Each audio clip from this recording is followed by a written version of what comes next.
नमस्ते साथीहरू, के तपाईँ कहिले सोच्नु भएको छ साधारण मानिसले पनि ठुला ठुला कम्पनीको मालिक कसरी बन्न सक्छ? के तपाईँ शेयर मार्केटमा पैसा कमाउन सकिन्छ भने सुन्नु भएको छ, तर यो वास्तवमा भनेको बुझ्नु भएको छैन? आजको भिडियो शेयर मार्केट के हो र कसरी काम गर्छ र कसरी सुरु गर्ने कुरा एकदम सजिलो भाषामा बुझ्नेछौँ। त्यसैले भिडियोलाई अन्त्यसम्म हेर्नुहोस्, किनकि यो भिडियो पछि तपाईलाई शेयर बजार आधारभूत ज्ञान स्पष्ट हुनेछ। सरल भाषामा भन्नुपर्दा शेयर मार्केट भनेको यस्तो ठाउँ हो जहाँ कम्पनीले शेयर किन्नुहुन्छ। शेयर मार्केट भनेको यस्ता ठाउँ हो जहाँ तपाईँ कम्पनीहरूको शेयर किनबेच हुन्छ।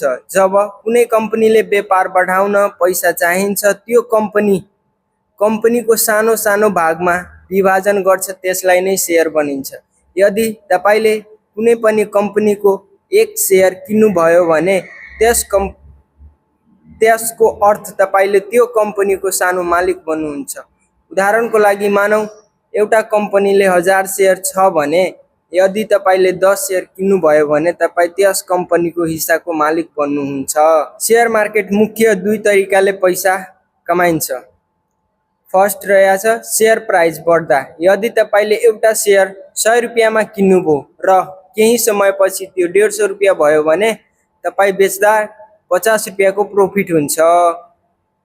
यसलाई क्यापिटल गेन पनि भनिन्छ। सेकेन्ड, डिभिडेन्डबाट। कहिलेकाहीँ कम्पनीले आफ्नो प्रॉफिटको केही हिस्सा शेयर होल्डरलाई दिन्छ, यसलाई डिभिडेन्ड भनिन्छ। यसको कम्पनीमा पैसा कमाउँदा तपाईले पनि कमाउनुहुन्छ। पहिला शेयर किनबेच कागजबाट हुन्थ्यो, तर अहिले अनलाइन सिस्टमबाटै नै हुन्छ। नेपालमा शेयर किन्नका लागि डिमेट एकाउन्ट, टिएमएस एकाउन्ट आवश्यक हुन्छ। त्यसपछि तपाईले अनलाइनबाट शेयर किनबेच गर्न सक्नुहुन्छ। शेयर मार्केट प्रॉफिट मात्र होइन, यो रिस्क पनि हुन्छ। कहिलेकाहीँ शेयर प्राइस घट्न पनि सक्छ, त्यसैले नलेज बिना लगानी नगर्नु हुँदैन।